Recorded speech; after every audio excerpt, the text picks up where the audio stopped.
இயேசு கிறிஸ்துவின் இனிய நல் நாமத்தினாலே மறுபடியும் உங்களை நாங்கள் வாழ்த்துகிறோம். கிறிஸ்து இயேசுவை போல் மறுரூபமாகுதல், கிறிஸ்துவை போல் மாறுதல் என்ற தலைப்பின் கீழ் இந்த நாட்களிலே நாங்கள் படித்து வருகிறோம். கடந்த நாட்களிலே இயேசு கிறிஸ்துவை போல் மாறுதல் என்ற தலைப்பின் கீழே நாங்கள் பேசின பாடங்கள் உங்களுக்கு ஆசீர்வாதமாய் இருந்திருக்கும் என்று நாங்கள் விசுவாசிக்கிறோம். இன்னும் இயேசுவை போல் நான் மாற வேண்டும் என்ற ஒரு ஏக்கம் உங்களுக்குள் வந்திருக்கும் என்ற ஒரு எதிர்பார்ப்பு எங்களிடம் இருக்கிறது. இதற்காக நாம் அதிக பாரத்தோடு அதிகமாக ஜெபத்தோடு வந்து இந்த தேவ செய்திகளை நாம் பகிர்ந்து கொண்டு வருகிறோம். இந்த நாளிலும் கூட இயேசு கிறிஸ்துவை போல் நாம் மாற வேண்டிய இன்னும் ஒரு அம்சத்தை குறித்து நாம் பார்க்க போகிறோம்.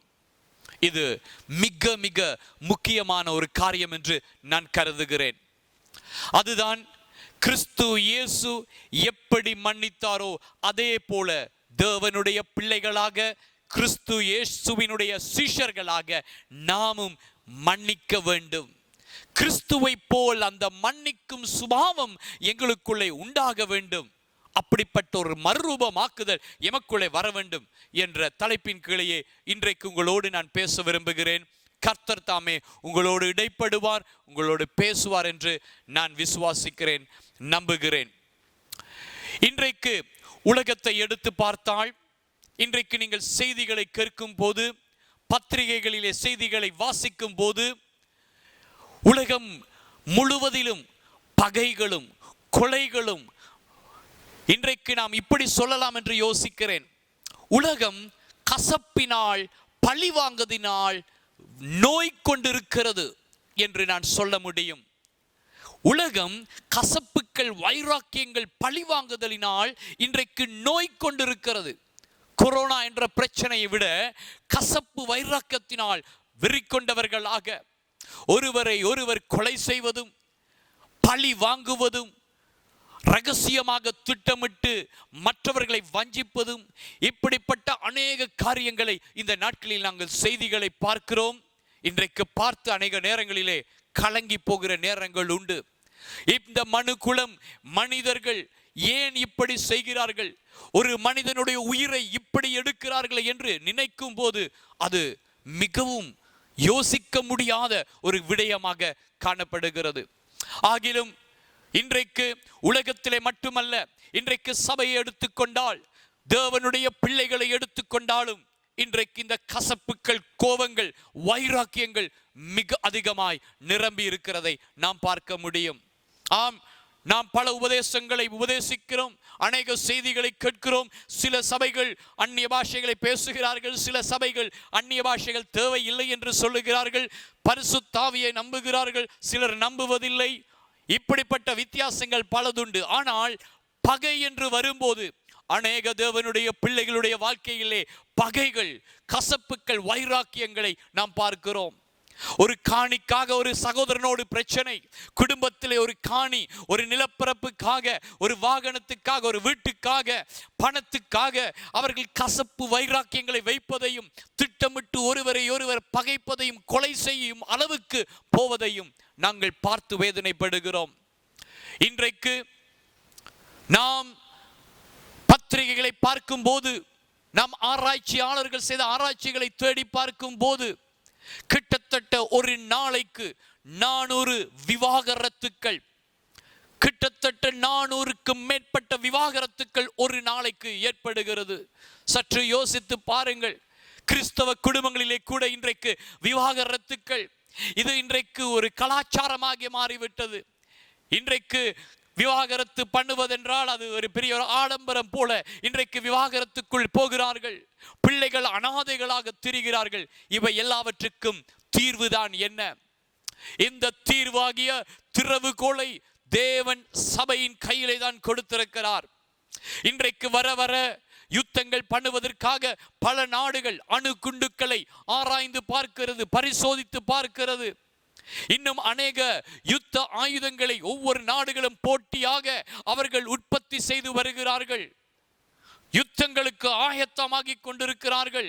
இன்றைக்கு உலகத்தில் இருக்கிற கண்டுபிடிக்கப்பட்ட உற்பத்தி செய்யப்பட்ட எல்லா விதமான அணுகுண்டுகளை மட்டும் எடுத்தால் இந்த முழு பூமியில் இருக்கிற சனத்தொகையும் அழிக்கக்கூடிய அளவு இன்றைக்கு குண்டுகள் தயாரிக்கப்பட்டுள்ளது.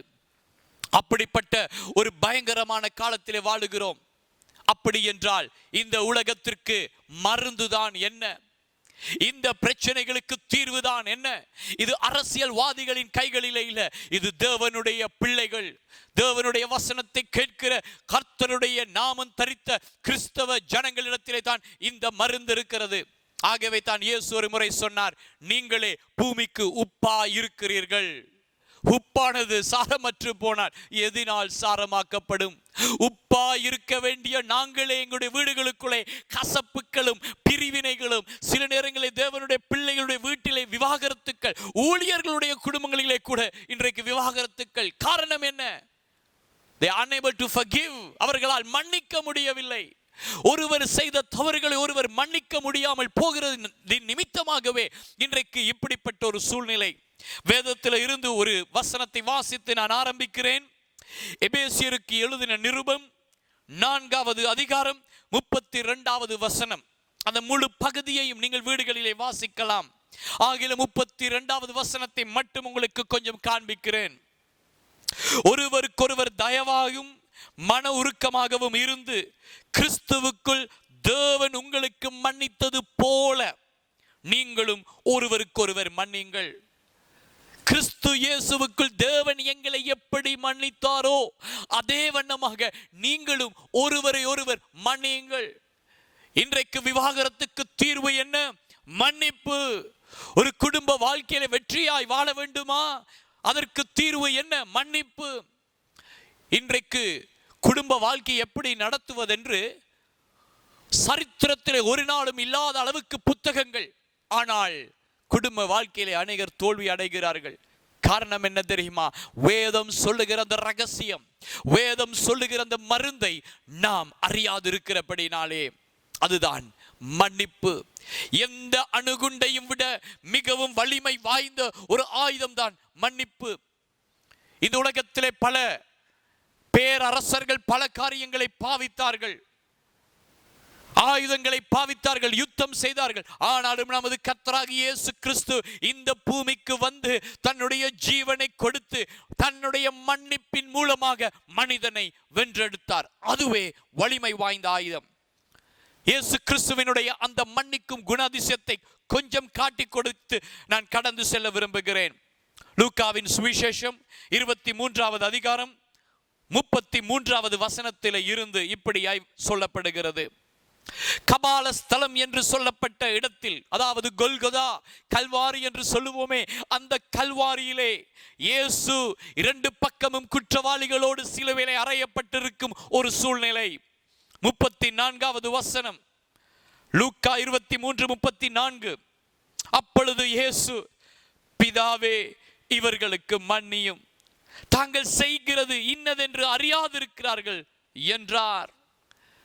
அவர் அடிக்கப்பட்டவராக, சவுக்கடிகளை வாங்கினவராக, தான் நேசித்து சேவித்த ஜனங்களால் அவர் காட்டி கொடுக்கப்பட்டவராக, ஜனங்களால் தன்னுடைய ஆசீர்வாதத்தை பெற்ற, சுகத்தை பெற்ற, தன்னோடு ஆசீர்வாதங்களை அனுபவித்த மக்களாலேயே மறுதலிக்கப்பட்டவராக தன்னன் தனிமையாக சிலுவையிலே தொங்கிக் கொண்டிருக்கிறார்.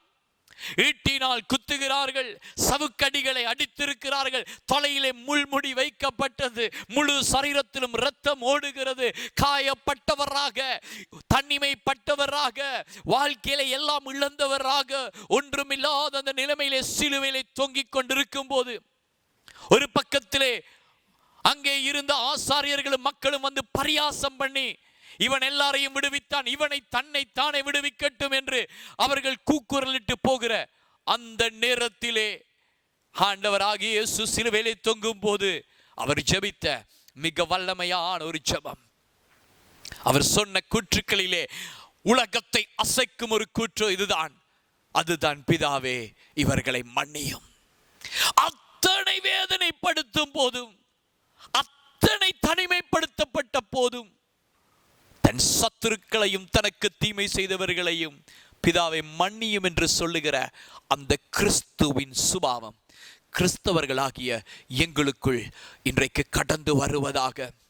அந்த கல்வாரியின் அன்பு, அந்த கல்வாரியின் மன்னிப்பு தேவ பிள்ளைகளாகி எங்களுக்குள்ளே கடந்து வரும்போது இது உலகத்துக்கு ஒரு சுகத்தை கொடுக்க ஆரம்பிக்கும், ஒரு சுகத்தை கொடுக்க ஆரம்பிக்கும். இயேசுவினுடைய வாழ்க்கையிலே நீங்கள் சுவிசேஷ புத்தகங்களை வாசிக்கும் போது, மலை பிரசங்களை வாசிக்கும் போது இயேசு மன்னிப்பை குறித்து உபதேசித்தார், பிரசங்கித்தார்.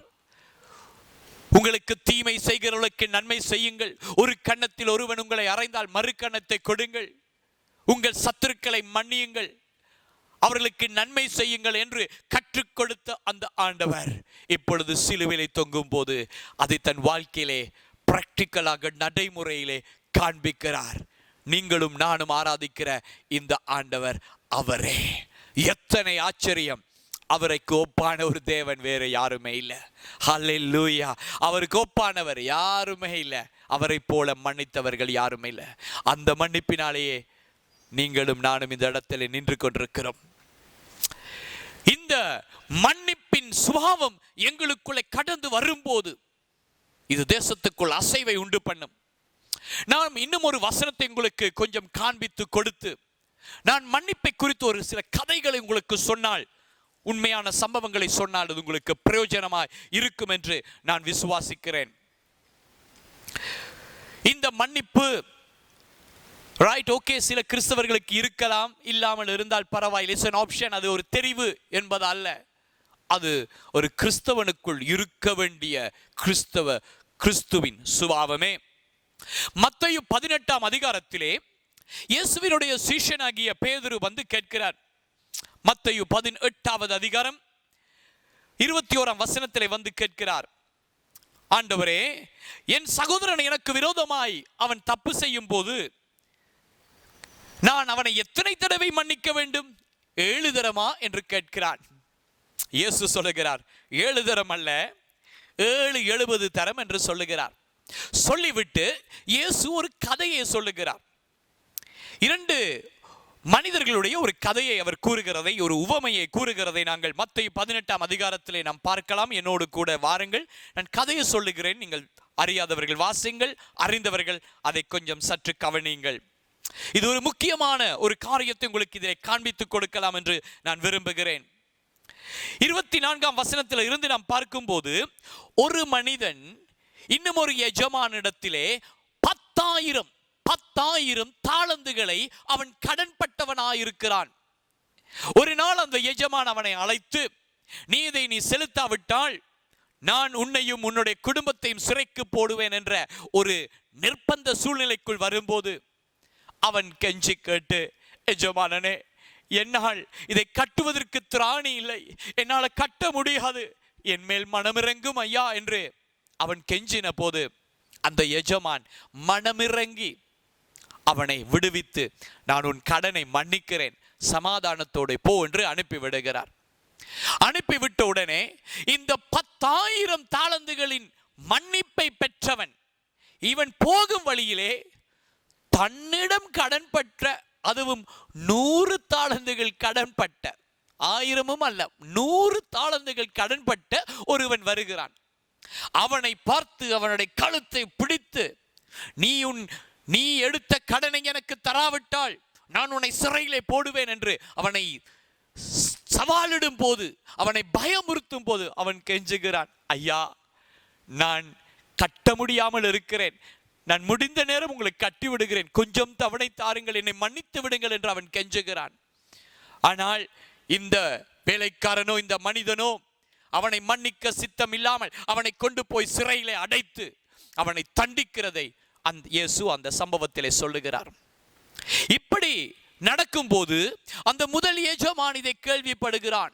கேள்விப்பட்டவன் என்ன செய்கிறான்? சற்று கவனிங்கள், இது ஒரு முக்கியமான ஒரு சத்தியம்.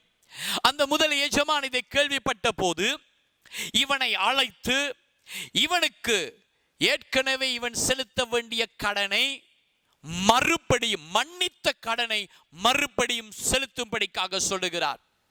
ரிவர்ட் பண்ணுகிறார். அதை திரும்ப செலுத்த வேண்டும்.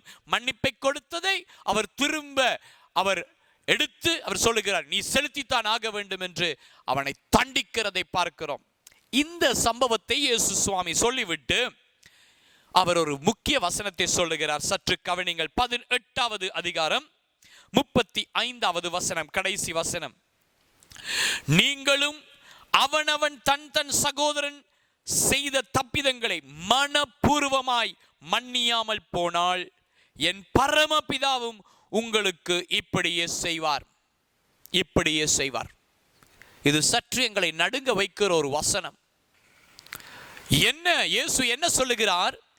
நீங்கள் உங்கள் சகோதரனை மன்னிக்காவிட்டால், அதாவது தேவனிடத்திலே இயேசுவினிடத்திலே இத்தனை பெரிய பாவங்களுக்கு மன்னிப்பை பெற்ற நாங்கள் 10,000 அல்ல, அதை விட அதிகமான பாவங்களை செய்த எங்களை கர்த்தர் மன்னித்தாரே, அவ்வளவு மன்னிப்பையும் பெற்ற நாங்கள் எங்கள் சகோதரன் செய்த ஒரு தவறை மன்னிக்காது போகும்போது பிதா என்ன செய்வாராம்? அந்த எஜமான் செய்ததை செய்வார் என்று சொல்லுகிறார். அது என்ன? அவர் மன்னிப்பை திரும்ப எடுத்து விடுவார். எங்கள் மன்னிப்பு கேன்சல் ஆகும் ஒரே ஒரு இடம் இது மட்டுமே. வேற எந்த பாவங்களை செய்தாலும் எங்கள் மன்னிக்கப்பட்ட பாவங்கள் மன்னிக்கப்பட்டதுதான். ஆனால் இந்த ஒரு பாவம் நாம் செய்யும் போது எங்கள் மன்னிப்பும் கேன்சல் ஆகிறது. மன்னிப்பது எவ்வளவு முக்கியம் என்று புரிந்து கொண்டீர்களா? அதனால் இட்ஸ் நாட் an option. இது ஒரு தெரிவு அல்ல. நான் மன்னிக்கலாம், மன்னிக்காமல் இருக்கலாம். ஒரு முழு நேர ஊழியத்துக்கு போகலாம், போகாமல் இருக்கலாம். அது ஒரு தெரிவு. ஆனால் மன்னிப்பது என்பது ஒரு சாய்ஸ் அல்ல, தெரிவு அல்ல. அது செய்தே ஆக வேண்டும். இல்லாவிட்டால் நாம் மன்னிக்கப்பட மாட்டோம். ஆகவே தான் இயேசு சுவாமி தன்னுடைய பரமண்டல ஜெபங்களிலே கூட சொல்லுகிறாரே, நாங்கள் எங்கள் சத்துருக்களை நாங்கள் எப்படி அவர்களுடைய கடன்களை மன்னிக்கிறோமோ அதே போல எங்கள் கடன்களை மன்னியும். நாம் மன்னிக்கும் போது அங்கே மன்னிப்பு கிடைக்கும். ஆகவே இது ஒரு பயங்கரமான காரியம். அத்தோடு இந்த மன்னிப்பின் மேன்மையை சற்று உங்களுக்கு காண்பித்து கொடுக்கிறேன். உங்களுக்கு ஒரு சவால் இடுகிறேன். இந்த செய்தியை கேட்டுக்கொண்டிருக்கிற நீங்கள் இன்றைக்கு யாரோடாவது கசப்போடு கோபத்தோடு இருப்பீர்கள் என்றால் இப்பொழுது ஒரு தீர்மானம் எடுத்து இந்த செய்தியை கேட்டு முடித்த உடனே அவர்களிடம் ஒரு கால் பண்ணி நீங்கள் மன்னிப்பு கேட்பீர்கள் என்று நான் விசுவாசிக்கிறேன். ஒப்புரவாவீர்கள் என்று விசுவாசிக்கிறேன். 1952 ஆண்டிலே அமெரிக்கா தேசத்திலே ஒரு 5 வாலிபர்கள் இருந்தார்கள். அதிலே தலைமை வகித்த வாலிபனுடைய பேர் ஜிம் எலியட். 1952 அவனுக்கும் அவனுடைய சிநேகிதர்களுக்கும் ஒரு பாரம் வந்தது. என்ன? தென் அமெரிக்காவிலே இருந்த எக்வடார் என்ற நாட்டிலே எக்வா ஜனங்கள் வாழுகிற அந்த நாட்டிற்கு போய் சுவிசேஷத்தை அறிவிக்க வேண்டும். அவர்களும் இயேசுவை அறிய வேண்டும். அந்த காட்டுவாசிகள் அறிய வேண்டும் என்று இவர்கள் வாஞ்சித்தார்கள். அந்த காட்டுவாசிகள் அவர்கள் ஆடைகள் அணிவதில்லை. கொடூரமானவர்கள். ஈட்டிகளிலே விஷத்தை ஏற்றி விசேஷமாய் வெள்ளைக்காரர்கள் என்றால் குத்தி கொலை செய்கிறவர்கள், பயங்கரமானவர்கள். அவர்களுக்கு இயேசுவின் அன்பை சொல்ல வேண்டும் என்று ஏக்கம் கொண்டார்கள். இந்த ஜிம் எலியட் திருமணம் முடித்து ஒரு 3 வயது ஒரு சின்ன மகளும் அவருக்கு இருந்தார். ஒரு வாலிபன். அவருடைய ஃப்ரெண்ட்ஸ் எல்லாம் வாலிபர்கள். ஆகவே அவர்களோடு கூட இணைந்து இந்த சுவிசேஷத்தை அறிவிக்க வேண்டும் என்ற பாரத்தின் நிமித்தம் அவனுடைய சிநேகிதனாகிய ஒருவன் ஒரு பைலட்டா இருந்தவன், அவனுக்கு ஒரு விமானம் இருந்தது. நேட் செயின்ட் என்றவர்கள் சற்று வசதி படைத்த வாலிபர்கள் தான். ஆனாலும் ஒரு தீர்மானம் எடுத்து அந்த மஞ்சள் நிற பிளேனிலே அவர்கள் கடந்து போய் அந்த காட்டுவாசிகள் இருக்கிற இடத்திலே அந்த வாளிகளை எடுத்து பிளேனில் இருந்து சில பொருட்களை இறக்கி நாங்கள் உங்களை நேசிக்கிறோம் என்றே காண்பித்து வந்தார்கள். இப்படியாக ஒரு நாள், நான் கதையை மிக சுருக்கமாக சொல்லுகிறேன், இந்த சரித்திரத்தை புத்தகமாக இருக்கிறதை எடுத்து வாசித்து பாருங்கள். அதன் பின்பதாக அவர்கள் அங்கே ஒரு நாள் போய் இறங்குகிறார்கள். 2 காட்டுவாசிகளோடு தொடர்பு ஏற்படுகிறது. ஆனால் அவர்கள் பேச முடியவில்லை. ஏனென்றால் அவர்களுடைய மொழி இவர்களுக்கு புரியவில்லை. இன்னும் சற்று காலம் ஜெபித்துவிட்டு மறுபடியும் ஒரு நாள் 5 பேருமாக இணைந்து அங்கே ஒரு ஆற்றண்டையிலே போய் இறங்கி இறங்கி அவர்களுக்கு சுவிசேஷம் சொல்லும்படிக்காய் காத்திருக்கும் போது திடீரென்று ஒரு சில மக்கள், அந்த காட்டுவாசிகள், ஆடை அணியாத நிர்வாணமாக இருக்கிறவர்கள் வெளியே வருகிறதை கண்ட ஜிம் எலியட் தன்னுடைய வாக்கி டாக்கியை எடுத்து தன்னுடைய மனைவி, அவருடைய பேர் எலிசபெத்துக்கு சொல்லுகிறார், they are coming, அவர்கள் வருகிறார்கள், இன்றைக்கு சுவிசேஷம் சொல்லுகிற நாள், கர்த்தர் கிரியை செய்ய நீங்கள் ஜெபம் பண்ணுங்கள் என்று சொல்லிவிட்டு லைனை கட் பண்ணுகிறார். அவர்கள் வந்தார்கள் தான், ஆனாலும் அவர்கள் சுவிசேஷத்தை கேட்க வரவில்லை. ஈட்டிகளோடு வந்து இந்த 5 வாலிபர்களையும் அவர்கள் ஈட்டினால் குத்தி கொலை செய்து அந்த ஆற்றிலே செத்த பிணங்களாக விட்டு போய்விட்டார்கள். ஒரு சில நாட்கள் இவர்களுடைய செய்தி வராததினால் அமெரிக்க அரசாங்கத்துக்கு அறிவித்து அவர்களுடைய ஆர்மி வந்து இவர்களை எடுத்தார்கள். ஆனால் அந்த மனைவிமார் கேட்டுக்கொண்டார்கள், அவர்கள் அங்கே புதைக்கப்படட்டும், ஏனென்றால் அந்த ஜனங்களை அவர்கள் நேசித்தபடினால் அங்கே அவர்களை புதைத்தார்கள். 5 வாலிபர்கள், படித்தவர்கள், பல்கலைக்கழகம் போனவர்கள், வசதி படைத்தவர்கள், தங்கள் உயிரையும் கொடுத்து அங்கே போகிறார்கள். ஆனால் கதை அத்தோடு முடியவில்லை. இதன் பின்பதாக ஜிம் எலியட்டுடைய மனைவி எலிசபெத் எலியட் தன்னுடைய 3 வயது சிறுமியை எடுத்துக்கொண்டு அந்த காட்டுக்கு நான் போகிறேன் என்ற ஒரு தீர்மானம் எடுத்தாள். நான் இந்த கதையை சில வருடங்களுக்கு முன்பதாக நாங்கள் சபையிலே நான் முதல் முறை சொன்ன போது என்னுடைய மகளுக்கு அப்பொழுது கிட்டத்தட்ட 3 வயதாக இருந்தது. எனக்கு என் மகள் தான் ஞாபகம் வந்தது. ஒரு சின்ன மகள், 3 வயது மகளை எடுத்துக்கொண்டு அந்த எலிசபெத் எலியட் அந்த பிள்ளையை கையிலே சுமந்து அவள் சொன்னாள், என் கணவன்மாரை கொன்ற அந்த மக்களுக்கு, எக்வா ஜனங்களுக்கு நான் ஊழியம் செய்ய போகிறேன் என்று அந்த காட்டுக்குள் சென்று அங்கே வாழ்ந்தாள். சமீப நாட்களிலே தான் அவள் மரித்தாள். அங்கே போய் அங்கே வாழ்ந்தவள் ஊழியங்களை செய்து கர்த்தருடைய அன்பை காட்டினதின் விளைவாக அந்த காட்டுவாசிகள் ரட்சிக்கப்பட்டார்கள். அவர்களுடைய ஆடைகள் மாற ஆரம்பித்தது, ஆடைகளை அணிய ஆரம்பித்தார்கள், சபை கட்டப்பட ஆரம்பித்தது. அப்படி என்றால் ஜனங்கள் கூட ஆரம்பித்தார்கள், தேவனை ஆராதித்தார்கள். இப்படி இருக்கும்போது சில வருடங்களுக்கு பின்பதாக ஜிம் எலியட்டுடைய மகள் பெரியவளானாள். நேட் செயின்ட் என்ற அந்த விமான ஓட்டி அவனுடைய மகனும் பெரிய ஒரு வாலிபன் ஆனான். அவர்கள் ஞானஸ்நானம் எடுக்க வேண்டிய காலம் வந்தது. அப்பொழுது அவர்களுக்கு எந்த இடத்திலே தங்கள் தகப்பன் கொல்லப்பட்டாரோ அதே ஆற்றிலே அவர்களுக்கு ஒரு நாள் ஞானஸ்நானம் கொடுக்கப்பட்டது. அதனுடைய புகைப்படங்கள் உண்டு. There are photos, there are images of the original picture. அவர்கள் அங்கே ஞானஸ்நானம் பெற்றுக் கொள்ளுகிறார்கள். எந்த இடத்திலே தங்கள் தகப்பன் கொல்லப்பட்ட அதே ஆறிலே. ஆனாலும் அதை விட முக்கியமானது என்ன தெரியுமா? ஞானஸ்நானம் கொடுத்தவர்கள் யார் தெரியுமா? அன்றைக்கு சபையில் இருந்த 4 மூப்பர்கள். அவர்கள் ஜிம் எலியட்டையும் தங்கள் சிநேகிதர்களையும் கொலை செய்தவர்களே இன்றைக்கு சபையினுடைய மூப்பர்களாக மாறி அவர்களுக்கு ஞானஸ்நானம் கொடுக்கிறார்கள். ஒரு நாள் ஜிம் நெய்ட் செயின்ட்டுடைய மகனிடம் அந்த கொலைக்காரன் ஒருவன் வந்து கேட்டான், மகனே, தம்பி, உன்னுடைய அப்பாவின் கையில கன் இருந்தது. அவர் பிளைட்ல வந்த போது அவருடைய கையில கன் இருந்தது. ஆனால் நாங்கள் ஈட்டியிலே குத்தும் போது அவர் எங்களை சுடவில்லையே, ஏன்? அவர் மேலே சுட்டார், ஆனால் எங்களை சுடவில்லையே. சுட்டிருக்கலாம், ஆனால் சுடவில்லை, ஏன்? அப்பொழுது நேட் செயின்ட்டுடைய மகன் சொன்னாராம், என்னுடைய அப்பா இயேசு கிறிஸ்துவை போல செய்திருக்கிறார்.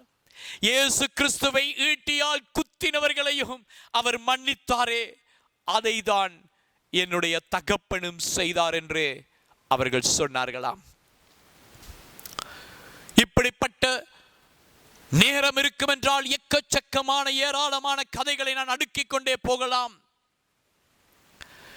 ஆஸ்திரேலியா தேசத்தை சேர்ந்த ஒரு மிஷனரி ஒரிசாவிலே கிரஹாம் ஸ்டெயின்ஸ் கொல்லப்பட்ட போது அவருடைய மனைவி அங்கு ஊழியம் செய்த கதைகள் உங்களுக்கு தெரிந்திருக்கலாம். இப்படிப்பட்ட அநேக கதைகளை நான் அடுக்கலாம், ஆனாலும் எனக்கு நேரம் போதாதபடியினால் நான் அவற்றை இன்றைக்கு அடுக்கவில்லை. ஆகிலும் அதுதான் கிறிஸ்தவ மனப்பான்மை. தன்னுடைய சத்துருக்களையும் தங்களுடைய பிள்ளைகளையும் தங்களுடைய கணவனையும் கொன்றவர்களையும் நான் நேசிப்பேன் என்றதுவே கிறிஸ்துவினுடைய சுபாவம். இன்றைக்கு என்ன நடக்கிறது? எங்கள் குடும்பங்களிலே ஒரு உப்பு பிரச்சனை, உப்பு போடவில்லை என்ற பிரச்சனைக்காக விவாகரத்துக்கு போகிறார்கள். ஒரு சின்ன துண்டு நிலத்துக்காக, காணிக்காக குடும்பங்கள் பிரிகிறது, சகோதரர்களுக்குள்ளே பிரிவினைகள் உண்டாகிறது. நான் வெளியே இருக்கிறவர்களை குறித்து பேசவில்லை. சபை விசுவாசிகள், கிறிஸ்தவர்கள், தேவனை அறிந்தவர்களுக்காக பேசுகிறேன்.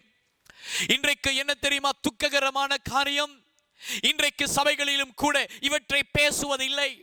இன்றைக்கு சபைகள் எதை பேசுகிறது என்றால், உலகத்தினுடைய ஆசாபாசங்களை காட்டுகிறார்கள். நீ சபைக்கு வந்தால், இயேசுவை அறிந்தால் உனக்கு பணம் கிடைக்கும், நீ இயேசுவை அறிந்தால் உனக்கு சுகம் கிடைக்கும், நீ இயேசுவை அறிந்தால் உனக்கு வியாபாரம் செழிப்பாகும், நீ பணக்காரன் ஆகுவாய், உனக்கு வாகனங்கள் கிடைக்கும், நீ இன்றைக்கு இருக்கிற சின்ன வாகனம் அல்ல உனக்கு பெரிய வாகனம் கிடைக்கும் என்று உலகத்தின் ஆசையை காட்டி பிரசங்கம் பண்ணுகிற பிரசங்கிகள் அதிகரித்து விட்டார்கள். இன்றைக்கு இயேசுவினுடைய அந்த மன்னிப்பின் சுபாவத்தை, அந்த குணாதிசயத்தை சொல்லுகிறவர்கள் எங்கே? அருமையான தேவ பிள்ளையே, என்னை கேட்டுக்கொண்டிருக்கிற அருமையான தேவ பிள்ளையே, சில நேரம் உன்னுடைய வாழ்க்கையிலே கசப்புகள், கோபங்கள், வைராக்கியங்களோடு நீ வாழ்ந்து கொண்டிருக்கலாம். இன்றைக்கு நான் உனக்கு சவாலிடுகிறேன். கர்த்தருடைய அந்த மன்னிப்பின் சுபாவத்தை கேட்டு பெற்றுக்கொள். நான் அடிக்கடி தனிய வீட்டிலே பாடும் ஒரு பாடலில் ஒன்றுதான், இயேசுவே உம்மை போல என்னை மாற்றும், நீர் மன்னித்தது போல மன்னிக்க, என் சத்துருக்களை மன்னிக்க, எனக்கு தீமை செய்தோரை மன்னிக்க, அப்படிப்பட்ட ஒரு சுபாவத்தை எனக்குள் தாரும் என்று அடிக்கடி நான் ஜெபிப்பதும் பாடுவதும் வழக்கம். நான் செய்யாத ஒன்றை நான் பேசவில்லை. இது சற்று கடினம்தான். ஆனால் அந்த கல்வாரியின் அன்பு எங்களுக்குள்ளே கடந்து வரும் என்றால், ஓ கிறிஸ்தவர்களுக்குள்ளே இப்படிப்பட்ட ஒரு சுபாவம் இன்றைக்கு கடந்து வரும் என்றால், எங்கள் தேசம் சுகமடையும். Our nation can be healed if the Lord's forgiveness, Christ-like forgiveness, fills the hearts of the Christians who are to be the salt of the world. இந்த உலகத்துக்கு உப்பா இருக்க வேண்டிய எங்களுக்குள்ளே அந்த கிறிஸ்துவின் மன்னிக்கும் சுபாவம் கடந்து வருவதாக கிறிஸ்துவை போல் மன்னிக்கிறவர்களை கர்த்தர் தேடுகிறார். இன்றைக்கு நான் பேசிக் கொண்டிருப்பது ஏதோ ஒரு செய்தியை கொடுக்க வேண்டும் என்பதற்காக அல்ல. இந்த செய்திக்கு முன்பதாக நான் ஜெபித்த போது என்னுடைய இருதயத்திலே கர்த்தர் போட்ட ஏக்கம் இதுதான். ஆண்டவருடைய இருதயத்தின் பாரத்தை நீங்கள் புரிந்து கொள்ள வேண்டும். ஏதோ நான் பிரசங்கம் பண்ணுவதினால் உங்களுக்கு ஆறுதல் கிடைக்கும், ஏதோ நான் பிரசங்கம் பண்ணுவதினால் மறுபடியும் என் செய்தியை கேட்பீர்கள் என்ற எந்த எதிர்பார்ப்பும் இல்லை. நான் ஒன்று சொல்ல விரும்புகிறேன். கர்த்தருடைய அந்த இருதயத்தின் ஏக்கத்தை கேட்கிற நீங்கள் புரிந்து கொள்ள மாட்டீர்களா? என்னை போல மன்னிக்கிற தேவனுடைய பிள்ளைகள் இல்லையோ? இன்றைக்கு சபைகளிலே கர்த்தர் உலாவும் போது அவர் என்ன பார்க்கிறார் தெரியுமா? வாகனம் இருக்கிறவர்கள் அல்ல, பணம் படைத்தவர்களை அல்ல அவர் பார்ப்பது. என்னை போல மன்னிக்கிறவர்கள் எத்தனை பேர், என்னுடைய சுபாவம் உள்ளவர்கள் எத்தனை பேர். இந்த நாளிலே இந்த செய்தி உங்களுக்கு ஒரு சவாலா இருக்கட்டும். ஸ்தேவான் உங்களுக்கு ஒரு சவாலா இருக்கட்டும். தன் சாகும் போது, கல்லெறியுண்ட போது, மரிக்கும் போது அவன் சொன்னான், பிதாவை இவர்களை மன்னியும், பிதாவை இவர்களை மன்னியும். அப்படிப்பட்ட ஒரு தேவ சுபாவம் எங்களுக்குள்ளே உண்டாவதாக. இன்னும் அநேக கதைகளை அடுக்கி கொண்டு போக வேண்டும் என்று நான் வாஞ்சிக்கிறேன். ஆகிலும் நேரம் போதாமையினால் நான் வேகமா இத்தோடு நான் முடிக்க போகிறேன். இன்றைக்கு ஒரு அர்ப்பணத்துக்குள் வருவோமா? இன்றைக்கு ஆண்டவரை பார்த்து நாம் சொல்லுவோமா, ஆண்டவரே என் மன்னிக்கும் ஒரு சுபாவத்தை தாரும், மன்னிக்கும் ஒரு சுபாவத்தை தாரும். என் மனைவியை மன்னிக்க, என் கணவனை மன்னிக்க, எனக்கு தீமை செய்தவர்களை மன்னிக்க, என் சத்துருக்களை மன்னிக்க எனக்கு உதவி செய்யும். மன்னிப்பு என்றால் கிரேக்க மொழியிலே forgiveness என்ற வார்த்தையின் அர்த்தம் ரிலீஸ். ரிலீஸ் என்பது விடுதலையாக்குவது, விட்டு விடுவது, கட்டை அவிழ்ப்பது. அது மற்றவர்களை ரிலீஸ் பண்ணுவது மட்டுமல்ல, எங்களையும் ரிலீஸ் பண்ணும். இன்றைக்கு அநேக பேர் மன்னிக்காதபடினால் அமைதியான ஒரு தூக்கம் இல்லை. எப்போ பார்த்தாலும் அந்த நபர் தனக்கு தீமை செய்தவனே தன் கனவிலே வருகிறார், அவனே யோசித்துக் கொண்டிருக்கிறார். இப்படிப்பட்ட ஒரு நிம்மதி இல்லாத நிலைமையில இருக்கிற தேவ பிள்ளைகளே, இன்றைக்கு அந்த மன்னிப்பின் சுபாவம் எங்களுக்குள்ளே கடந்து வரட்டும். ஒரு விஷயம் நான் உங்களுக்காக ஜெபிக்க போகிறேன். என்னோடு இணைந்து ஜெபிப்பீர்களா? இந்த ஜெபம் ஒரு கடமைக்காக அல்ல, ஒரு நிஜமான ஒரு ஜெபமாக அர்ப்பணத்தோடு செய்வோமா? பரமபிதாவே, கிறிஸ்து இயேசுவின் அந்த மன்னிக்கும் சுபாவம் இந்த செய்தியை கேட்டுக்கொண்டிருக்கிற ஒவ்வொரு பிள்ளைகளுக்குள்ளும் கடந்து வருவதாக உம்முடைய இருதய துடிப்பை புரிந்து கொள்ளுகிற ஒரு சபை ஜனங்களை இவர்களை மாற்றும். கிறிஸ்துவை போல இருக்கிற கிறிஸ்தவர்களை ஆண்டவரை எழுப்பி விடுவீராக. ஆண்டவரே, உம்முடைய சுபாவத்தை உலகத்துக்கு எடுத்து காட்டுகிற உப்பாயங்களை மாற்றும், உப்பாய் மாற்றும். பல வருஷமாய் ஆண்டவரே தங்களுடைய உறவுகளோடு பேசாமல் இருக்கிற, கதைக்காமல் இருக்கிற, கசப்போடு இருக்கிற குடும்பங்களை, சகோதரர்களை, சகோதரிகளை, ஊழியரை உம்முடைய கரத்தில் வைக்கிறேன். இந்த செய்தியை கேட்டுக்கொண்டிருக்கும் போதே ஒரு தேவ வல்லமை, கல்வாரியின் அன்பு, அந்த கொல்கதாவின் அன்பு அவர்களுடைய இருதயத்துக்குள் கடந்து வருவதாக. இன்றைக்கு அந்த மன்னிப்பின் மேன்மையை அவர்கள் கண்டுகொள்ளவும், தாங்களும் மற்றவர்களும் விடுதலையாகவும் உதவி செய்வீராக. உம்முடைய வார்த்தை ஜனங்களுடைய இருதயத்துக்குள் கிரியை செய்யட்டும், ஆசீர்வதியும் நடத்தும். இயேசுவின் நாமத்தில் ஜெபிக்கிறோம் எங்கள் அருமையான நல்ல பிதாவே. அமேன், அமேன், அமேன். கர்த்தர் தாமே உங்கள் யாவரையும் ஆசீர்வதித்து அவரை போல மாற்றி நடத்துவாராக. அமேன்.